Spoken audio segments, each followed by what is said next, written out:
Woman's time has expired, and now recognize the gentleman from Florida, Mr. Donalds, for 5 minutes. Thank you, Mr. Chairman.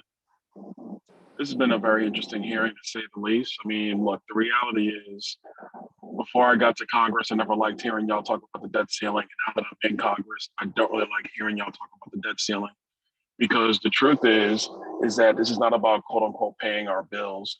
This is about us not changing our spending habits and wanting more money from capital markets so we don't have to change. This whole idea about brinksmanship, to me, is what the legislative process is supposed to be about.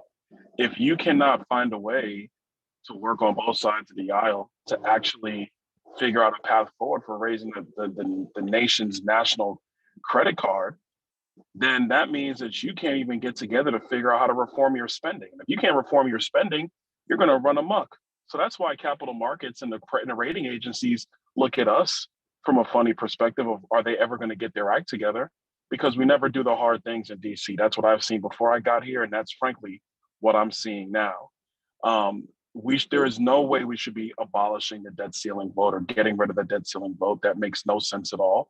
Because if we're going to be the body, especially in the House, that authorizes all spending, then we should also be the body that authorizes the debt position of the United States. And you can't just put it in the executive branch's hands, essentially, especially when we do that with so many other things in Congress.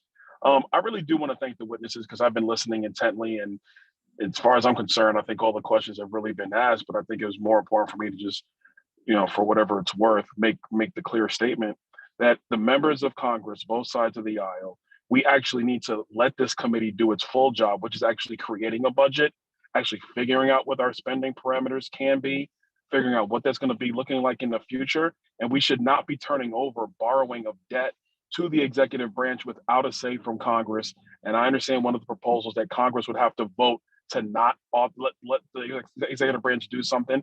That doesn't make any sense, because you can hardly get Congress to agree on a lot of things. We have to do the hard work. It starts with us in the people's body. We should not be moving those spending decisions and those borrowing decisions off to the executive branch. I yield back.